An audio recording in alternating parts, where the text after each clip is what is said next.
like to welcome you for delivering it. The floor is yours. Thank you. Thank you, Anish, and thank you all who are actually present here in this meeting. And I think I'm audible. Am I audible? Yes, you are audible. Okay, thank you.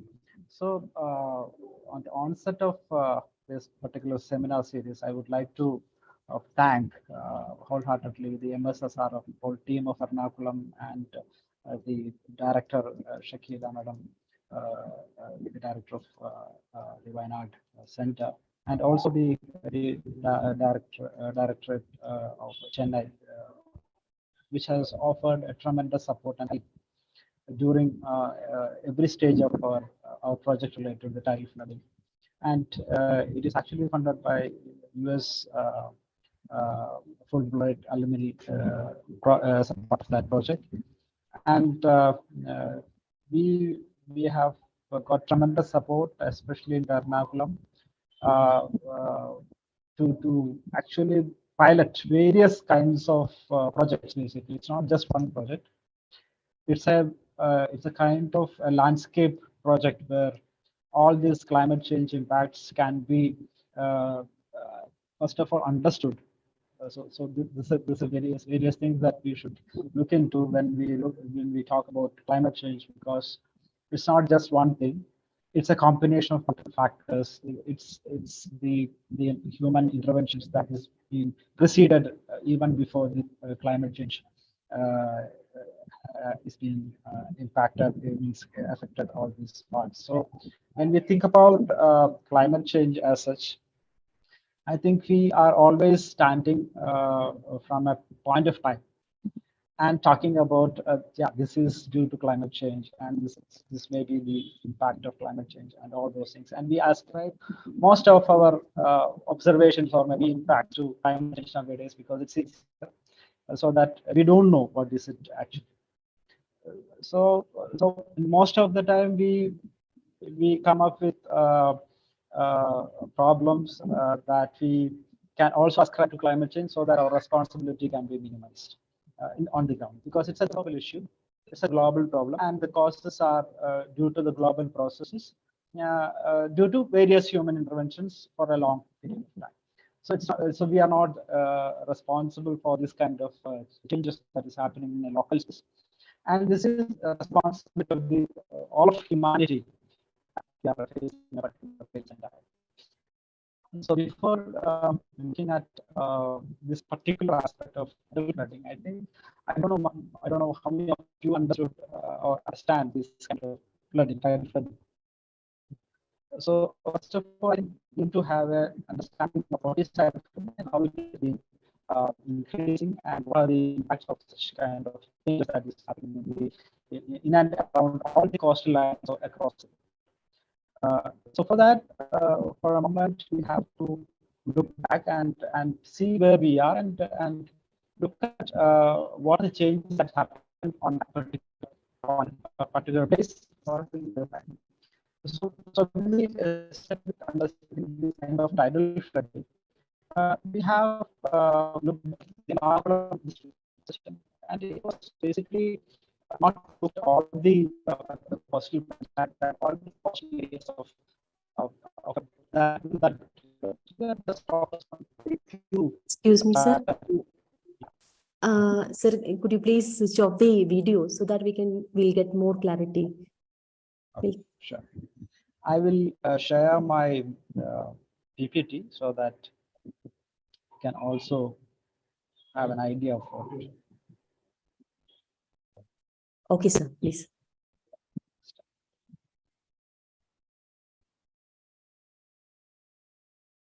Thank you for that suggestion.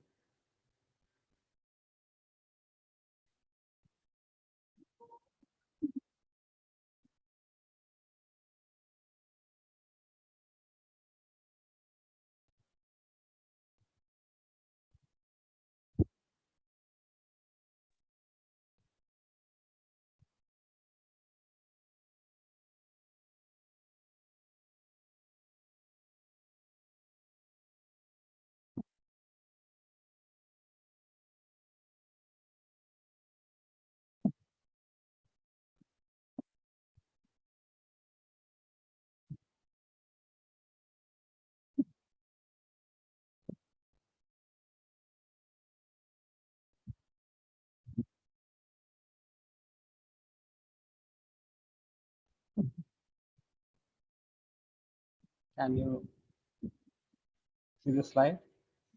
Yeah. Yes, sir, it's visible. Is it full screen? Is it full screen? Yeah. Yes, sir. So, so before pitching into the tidal flooding, basically the impacts and other things, I think we should discuss about the what is actually meant by tidal flooding and what are different kinds of flooding as such. So when you look at flooding, when you categorize flooding, there are three kinds of flooding. One is due to the excessive rains or maybe the excess water in a river because of various kinds of things. It can be a dam failure. It can be a release of excessive release from the dam, or maybe due to an excessive rain. So river may overflow, and the adjacent areas and the floodplains may have impacted and flooded. So that is one kind of flood. It's called riverine flooding. Another kind of flooding is the is happening across the coastal lines of coastal lines, where if the wind flow is above 50 kilometer or even more, there's a surge in the sea. So that surge will lift the seawater, and it will flow towards the land, and it will be a part of a sea surge flooding. It's called sea surge flooding. So it is directly impacting the coastal fringe areas of the coast, maybe not more than 1 kilometer from the coast. So that is called sea surge flooding. And another kind of flooding is the tidal flooding. Tidal flooding happens. We have to again look at tidal flooding in a different perspective, because tides are a natural phenomenon. There are ebbs and flows related to floods, but every day in the tropical, in our place, there will be two high flood, two high tides and two low tides. So it happens every 6 hours, so that it will you will have a high tide, and then after 6 hours you will have a low tide, and then after 12 hours you will have again a high tide. So in between the high tides, there's a low tide. So always in the coastal areas, when in the backwater system, there will be always a highs and lows because of the tidal actions of the sea.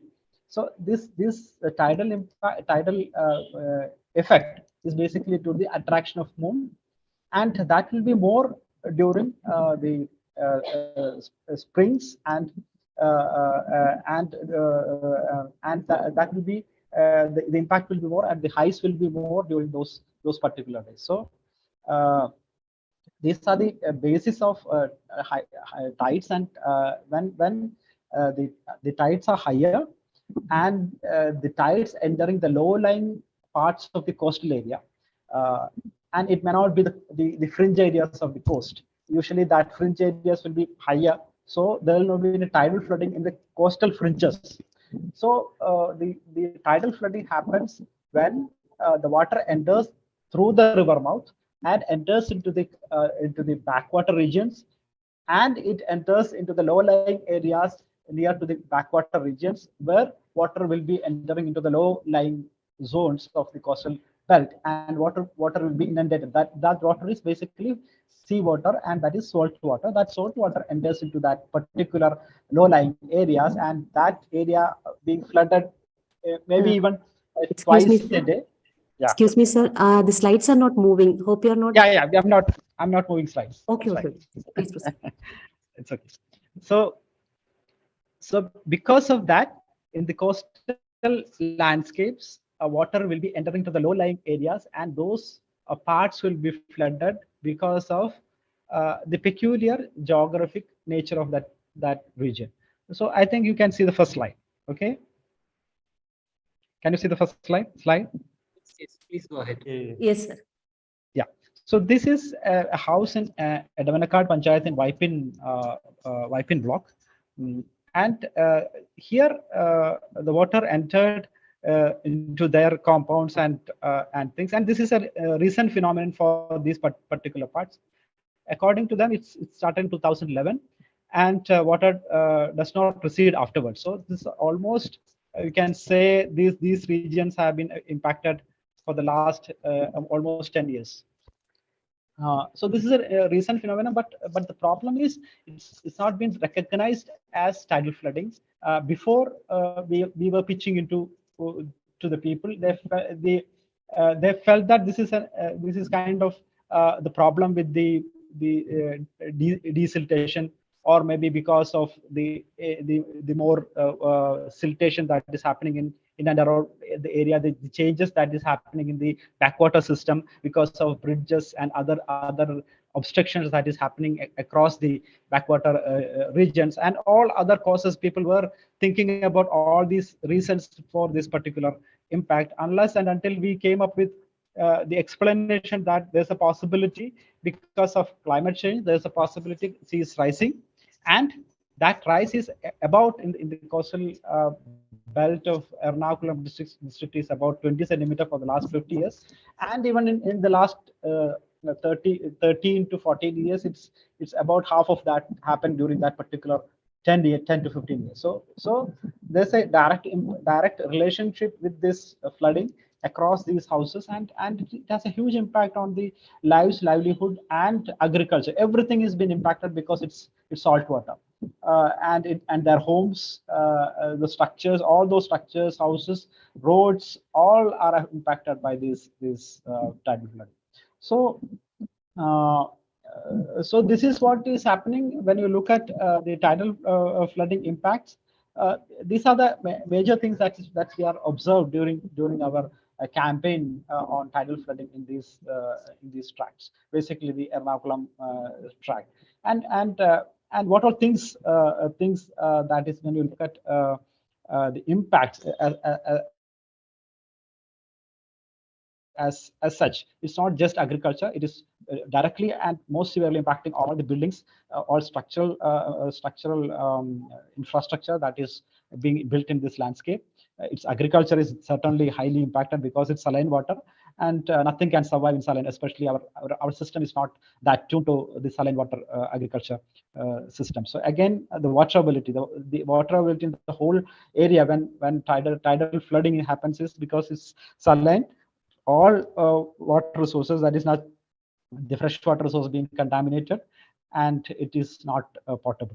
And health issues are much higher there because of saline and backwater flooding. All these pollutions and even the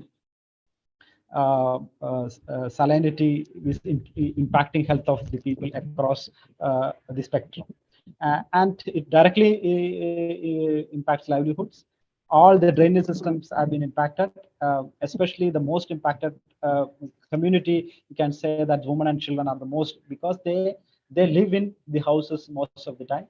So that is why they are being affected most. And there's a possibility that such casualties might happen because people are living in this house, these kind of houses, and there's a possibility of collapses and structural deformations that may even lead to casualties in these parts in the near future. And we will be hearing all these news in the very recent future. And it has been also impacted highly on differentially able people because they cannot move much, they cannot move away from this place. So these are the major groups, and the aged people are also being impacted heavily because of the tidal flooding, because they can't even move into the courtyard, and they cannot even have a walk.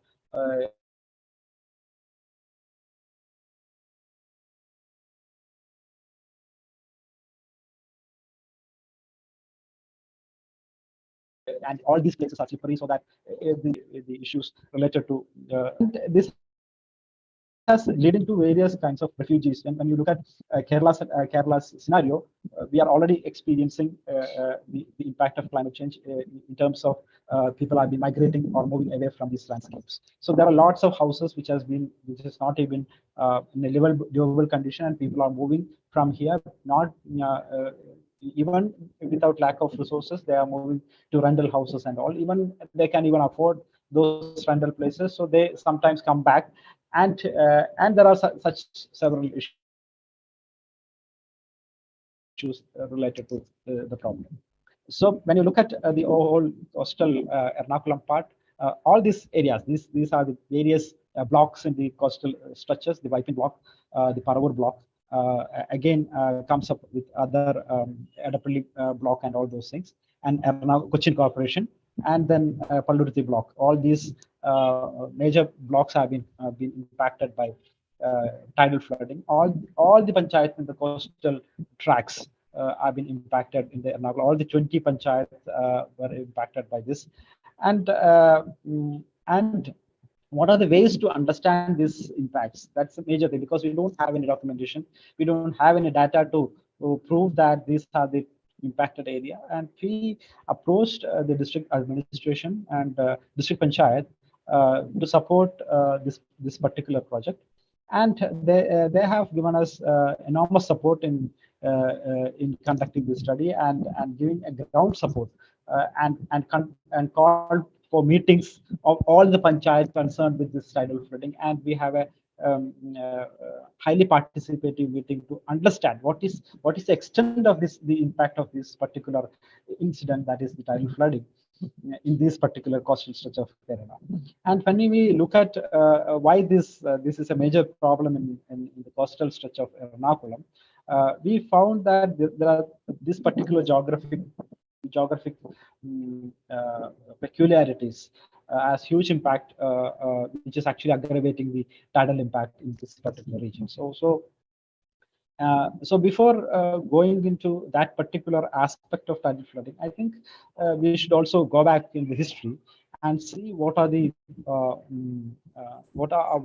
these areas, how these areas were formed, and how people have been settled in these particular parts of particular geography, this particular coastal landscape of Ernakulam, and how people found their lives and livelihoods and settled in this particular landscape. So when you look back into the history, you know that this Vipin block, the whole Vipin island, was not there before 1341.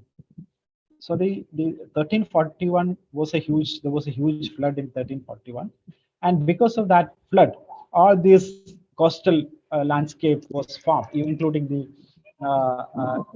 Kuttanad backwater system. All these systems are connected. Or the Vembanad system was formed after 1340, just after 1341 floods. So when you look back to the history, these landscapes are very new. It has a history of just 700 years, and before that 700 years, all this area was basically, when you look at the inward surge of sea in this landscape, and you look back, all these Erikara, Chenamangalam, and Kadamakudi, all these places were seafront places, and there was no land towards the east, west of that. So this new form of land, which is actually formed about 700 years back, was actually not livable, because it was all marsh, wetlands, and it was not really possible to settle there directly because of all these characteristics. So people came here. They actually devised various kinds of drainage systems. They have come up with particular farming systems, so that they modified this landscape to make it livable. So what are the systems that they have made? So this is very important when the point of view of tidal flood mitigation or tidal flood impact assessment. So what was this land before, and how people modified this landscape to make it livable? So these are the things that we have to look into before looking into the tidal flood impact of this particular region.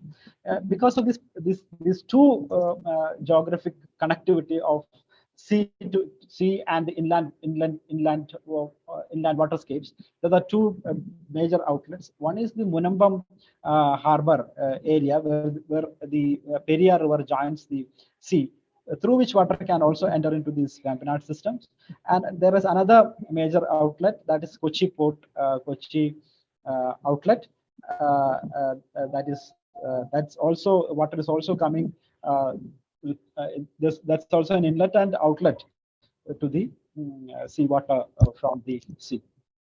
So when you look at all these peculiar geographic peculiarities, you know that the people of this area modified the landscape, and they actually invented a new farming system called Pokadi, where they actually by inventing such a farming system, they were trying to actually avoid tidal flooding. So you have to think from that perspective that the tidal flooding was not new to this place, but people have come up with ingenious ideas to prevent it, to drain the seawater from this area, so that they can live there. And they modified the landscape in such a way that they can also use this land for agriculture and other purposes.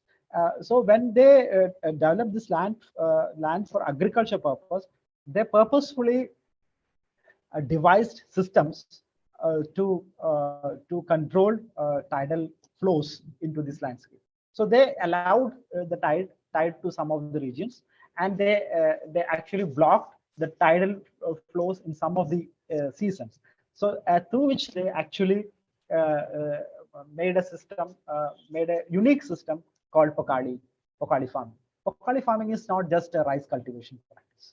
It is an ingenious way of human intervention, where they actually cultivate rice in monsoon season, and fish aquaculture in the non-monsoon season. Because in the non-monsoon season, the tidal floods, the tidal currents are high, the tidal highs are high, and there will be more flow into the land. So if you don't allow the land to absorb that, there will be more flooding, and that may result in higher flooding in the landscape. So all these and all these areas have huge drainage channels, huge drainage network, numerous drainage networks, so that water was even when the high water entering into the Kochi or Munambam outlets, river outlets, it was easy to drain out from the landscape.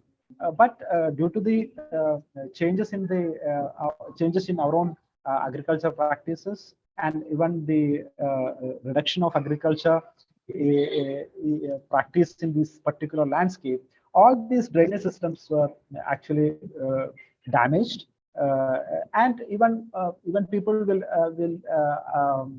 confirm that most of the roads now built on these old drainage systems. So all these drainage channels were converted into roads nowadays, and even if there are small drainage channels, their sizes were reduced, and even some of the connections were lost. So even if the water enters into the landscape, water is not able to drain off from this particular landscape. So it's a very complex kind of thing. It's a combined impact of climate change and also a human modification of this landscape. So how climate change plays a role in this. So for the last 10 to 15 years, people are been experiencing large changes in the landscape, especially in the Vambanad coal landscape. That's the second largest Ramsar site in India, and one of the richest biodiverse region in the world. And there's a huge reduction of biodiversity, especially aquatic fish. Reduction fish diversity in this Vambanad ecosystem, including Kuttanad and all. And this has resulted in various kinds of changes in this whole landscape. So, so when you look at the impact of climate change, how climate change actually aggravated tidal flooding. So when you look at the tidal flooding pattern in these regions, it was basically during the November-December months, and we call it Vrishchiga Vediyatam, when the moon is very near to the earth, and the impact of moon is much higher. During that period of time, every year, the high tides, the rise of tides will be higher than the normal other months, months. So this higher flows usually comes to the low-lying areas, and some for few days, 3 or 4 days, water may enter into some of their premises, and it will go within 3 or 4 days. But during the last 10 to 15 years, things are changing in a very faster rate. There are multiple reasons for that. Again, one is the higher siltation of Vembanad system. People are always saying that that is the major cause of increase in tidal flooding, because now water will rise much more faster, because there is no carrying capacity. Because of the carrying capacity of the Vembanad system was reduced by more than 50%. The carrying capacity is now low, so that the flooding is increasing. But when you think about from a scientific perspective, even if there is if there was no siltation, this would have happened, because there is an increase in sea level, and all the sea level cannot be taken in by these backwater systems. But there are some of the factors that the constructions, in the name of connectivity, especially bridges and all, that those things, basically when they constructed the bridge, there was lots of obstructions in this in their paths, because they have not removed the mud which is used to block the flow, and that actually increased the flooding impact of these particular regions. So along with rising sea level, all these small changes in the natural landscapes have actually aggravated tidal flooding in these landscapes. So this is one of the houses in Puthanvelikara, which is now not there, because they have demolished this house. So when you look at the agricultural impact of tidal flooding, you know that all the natural resources, basically the fresh water resources, being contaminated because of saline water intrusion.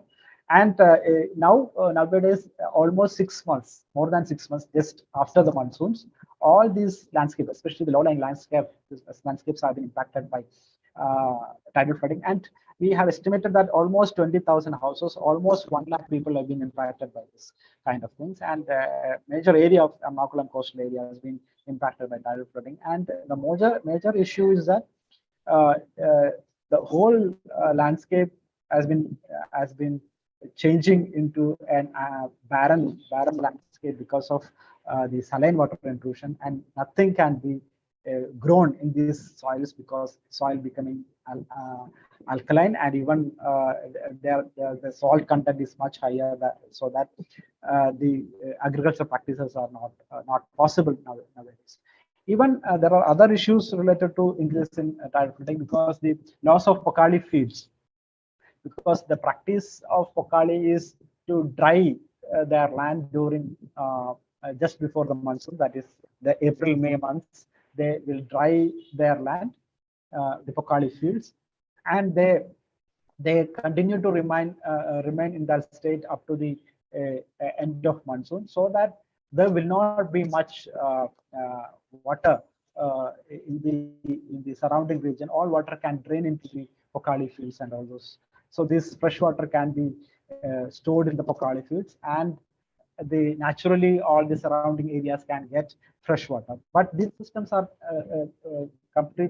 almost completely gone, because most of the Pokali fields have been lost, and now they are moving towards a complete 24 means 12-month, 24-hour shrimp farming, or maybe other farming systems, which is actually destroying all the coastal landscapes, especially in the Ernakulam stretch. And this is going to be a major disaster for Ernakulam, especially because without protecting the Pokali fields, without protecting the rice farming systems in the Ernakulam coastal belt, we cannot even solve the tidal flooding. So we felt that this is very crucial to understand how a system functions and what even a small change in a system can have a devastating impact on the coastal landscapes, not just to the agriculture, but to the just living of all the people in that landscape. So people are devising things for centuries with a huge wisdom. And we felt that the roads are more important than drainage systems. And we felt that roads are at the phase of development. And that actually resulted in this kind of disasters. And we are in a very, very difficult phase because even recognizing that roads are the cause of floods, one of the major cause of floods, along with climate change, it gives us a shock. And sometimes it's most of the time it is not irreparable, and we cannot replace roads with the drainage systems. And things have changed so drastically, so that we are in a very, very in a dilemma when it comes to the tidal flood mitigation, and to communicate this to the major stakeholders like the state and even to the panchayat and to the people, that we are going to face an immense problem because of this sea level rise, along with all the changes that we have already made. And this is going to be severe in the coming years, because this year too, because of the sea surface temperature is too high, and there's a huge melting of ice in the Arctic region that's been reported all the years, and the El Nino impact, because El Nino is nothing but the warming of the ocean. So the warming of the oceans, so the sea level can rise in 2 ways. That's one thing that we have to remember. One is the melting of ice, that we all know.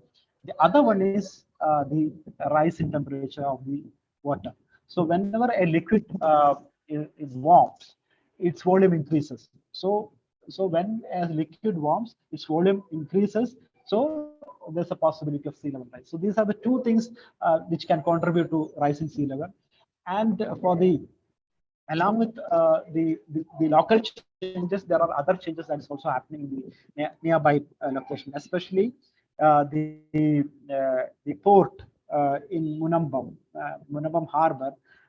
There was a sand bunt in the estuary of Periyar river mouth, and that has been removed to make a way to larger boats into the Munambam. They can enter into the Munambam Harbor, which is located inside the river. So this has actually increased the flow of seawater into the river, and that actually increased the tidal current into the backwater system, and that also impacted or aggravated the tidal floods in the area.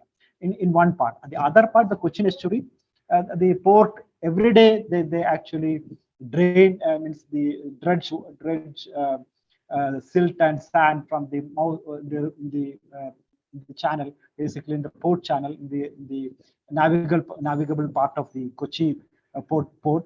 And that is also increasing. Now the depth of the channel is 13.5 meters, and they are trying to increase that. Basically, as a part of the port development, Kochi port development, they are planning to increase that depth by 25 meters, and this is going to be a devastating impact on the coastal Ernakulam stretch, and that is going to be a major problem for the whole of Ernakulam district, especially the coastal villages and coastal panchayat, NG panchayat, in a direct way.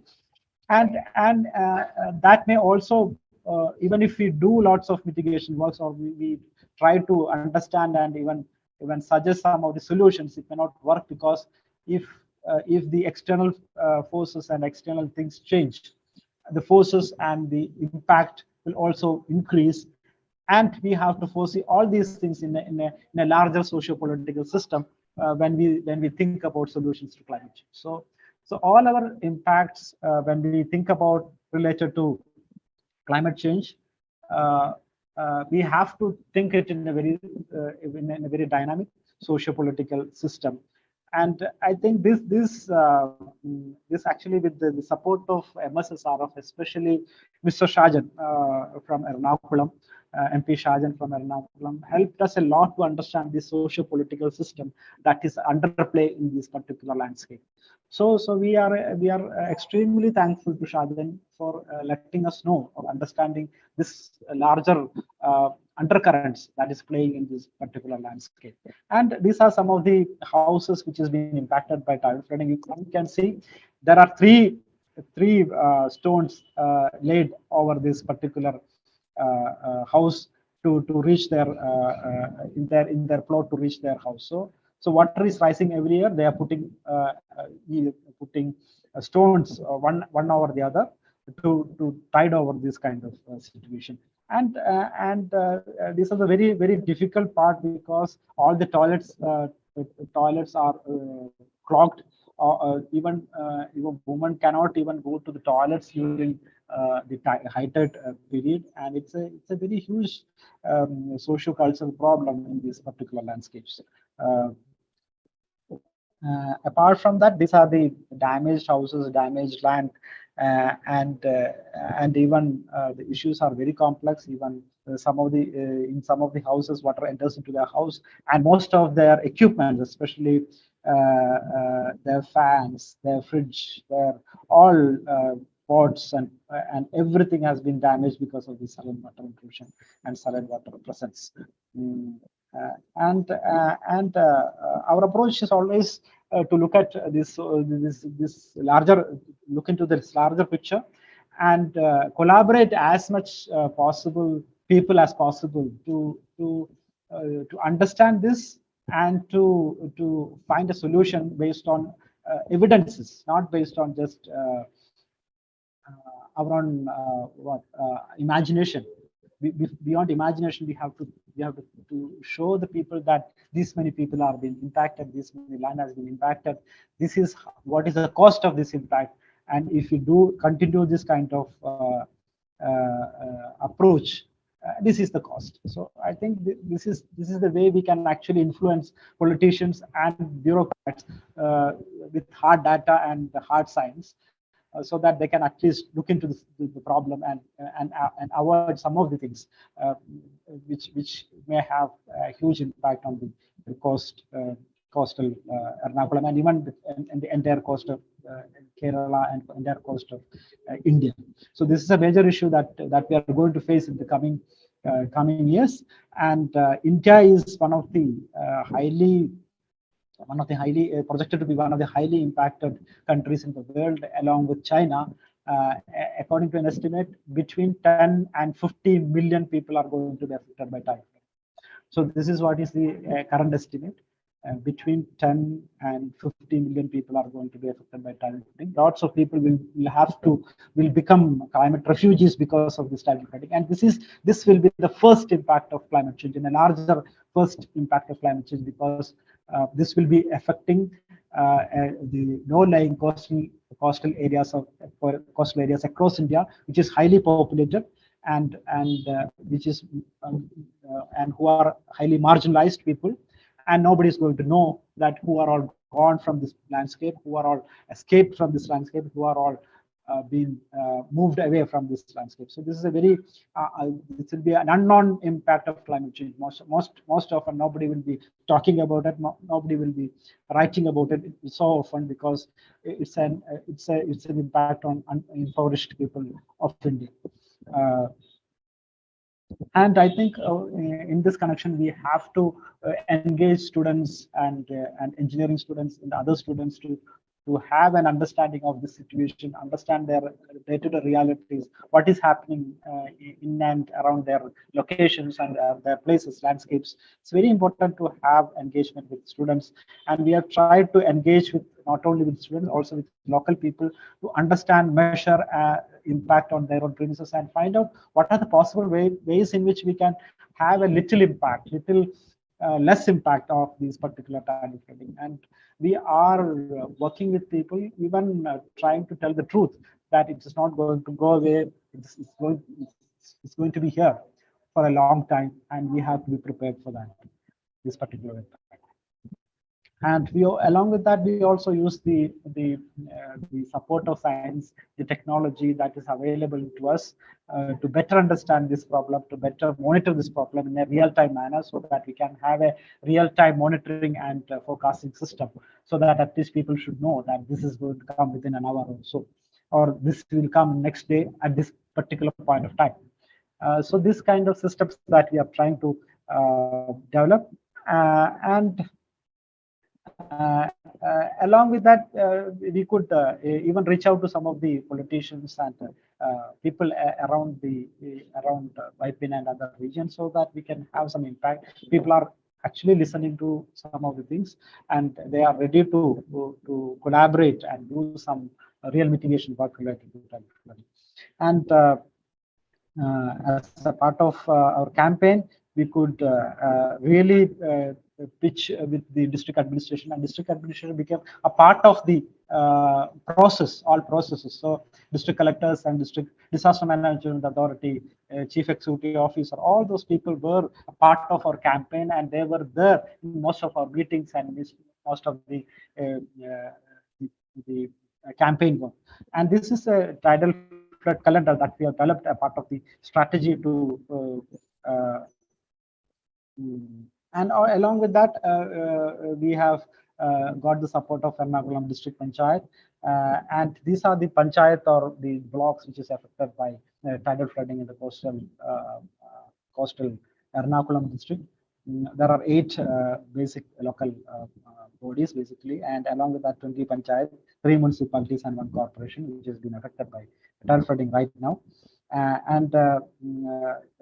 This was initiated by the district panchayat, the district level training program for local self-governments. 20 panchayats were being invited, and we have presented the problem before them and got their support to conduct the study.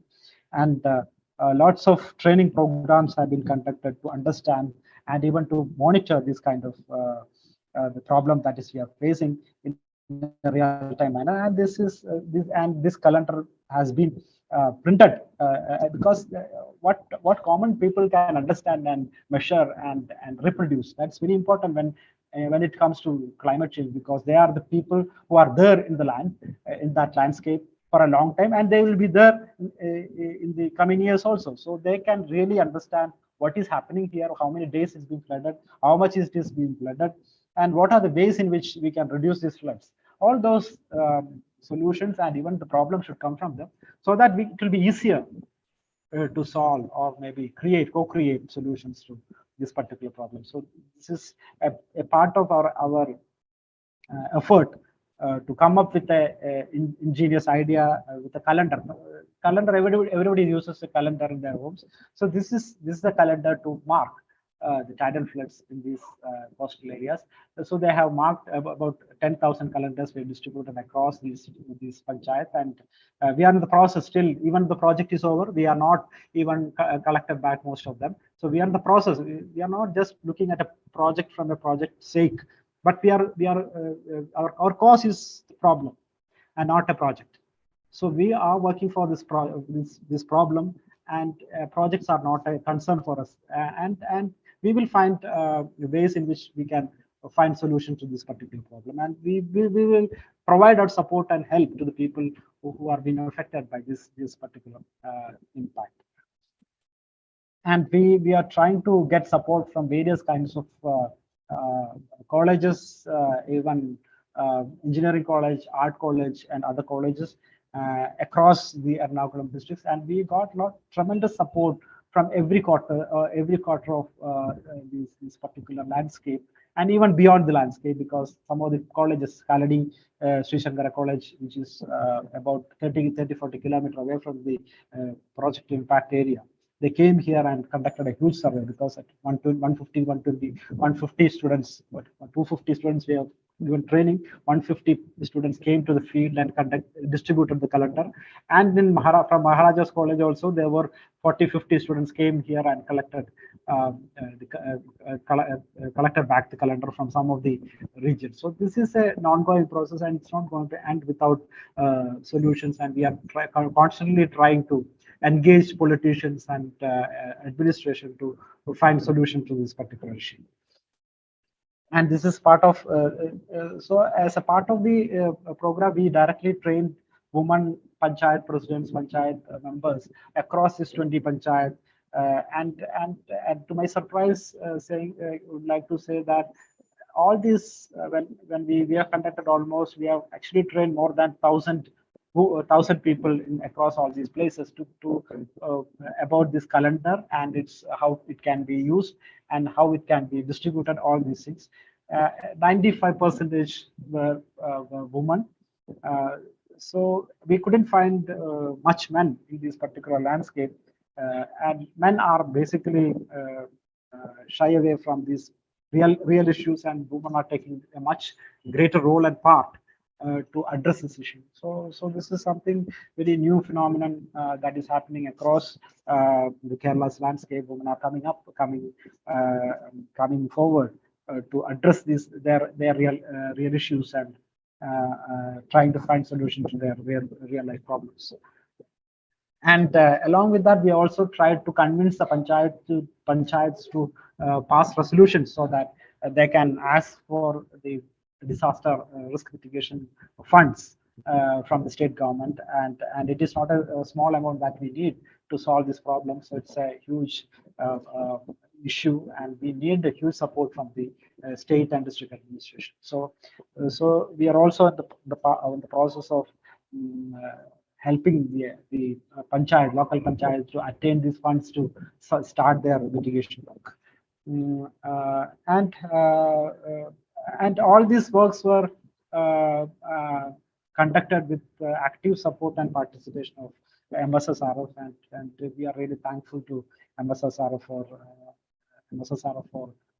tremendous support that we have received during entire course of our project. Thank you, and thank you once again. Thank you all. I would like to have some questions from you, so that we can have a fruitful discussion on the same.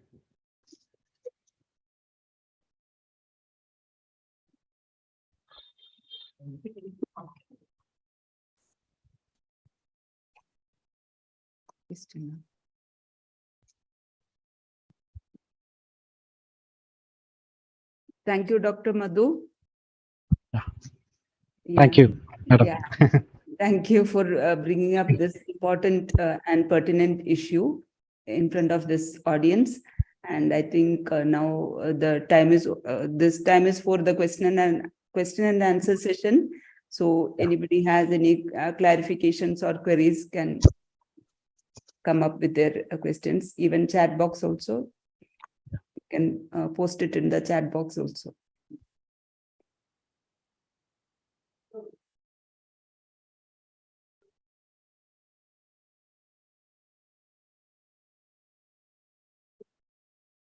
I think we have got a lot of students in the audience.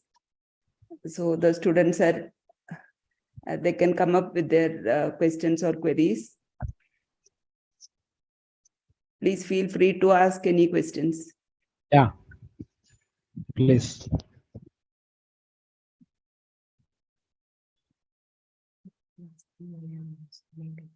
Students are.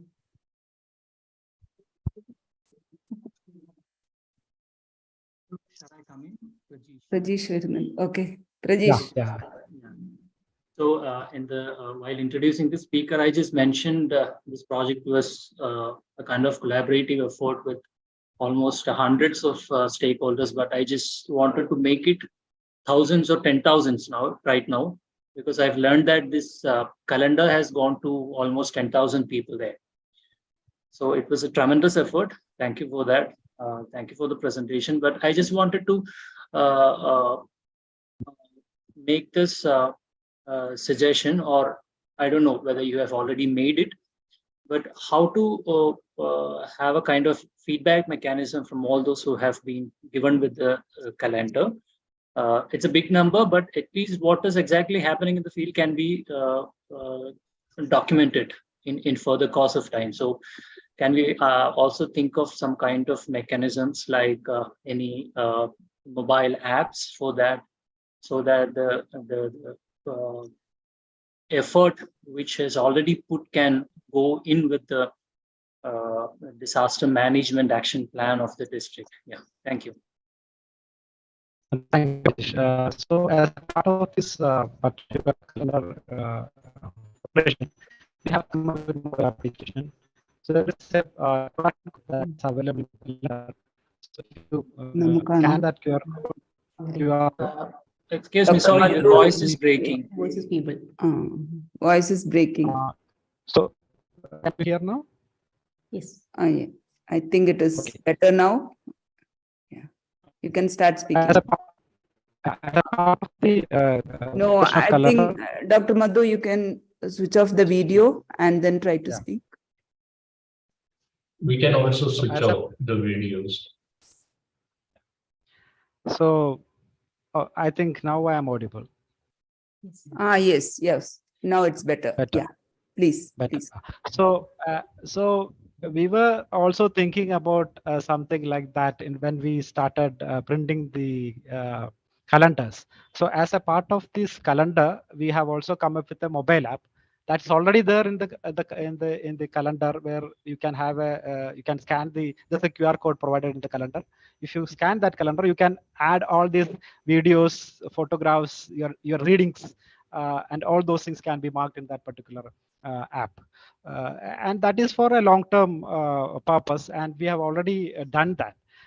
But moreover, the problem is who will actually fill all these things voluntarily? That's an issue.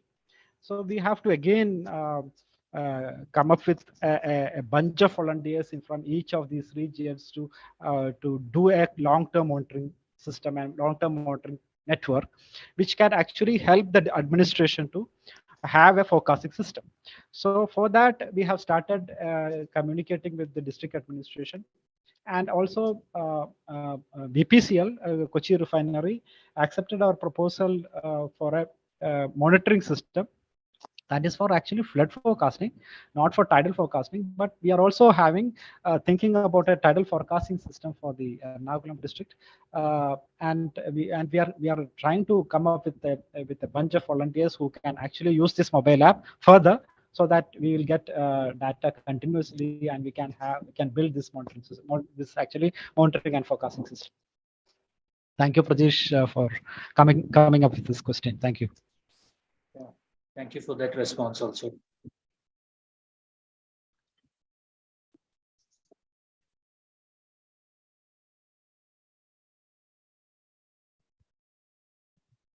I think there are no questions. I think there are no questions. Yeah. So once again, thank you, Dr. Madhu, to bringing up this important issue. And you are already with this, through the project, we could identify the different factors impacted by this tidal flood. But now it is up to us to get more in-depth knowledge about these impacts and how it can be adaptation or mitigation can be used to overcome these tidal flood. So I hope your team will be working towards this direction, and MSSRF is also interested in this field, and we'll have more collaborative projects in the future. Yeah. Thank you. Thank you, madam. Yes. Thank you. Yeah. Okay, I think we can close the seminar. Yeah, Formal, nothing. Okay. Thank you. Thank you. Yeah, on behalf of MS Swaminathan Research Foundation, we would like to extend our heartfelt gratitude and thanks to the speaker for sharing the insightful thoughts and the expertise in the field, especially in the particularly in the context of Kerala. So, and I also would like to acknowledge the effort by the seminar committee in CABC and also the participants who have joined and listened the sessions. Thank you all. We look forward for the next session, probably in the next month. Thank you all.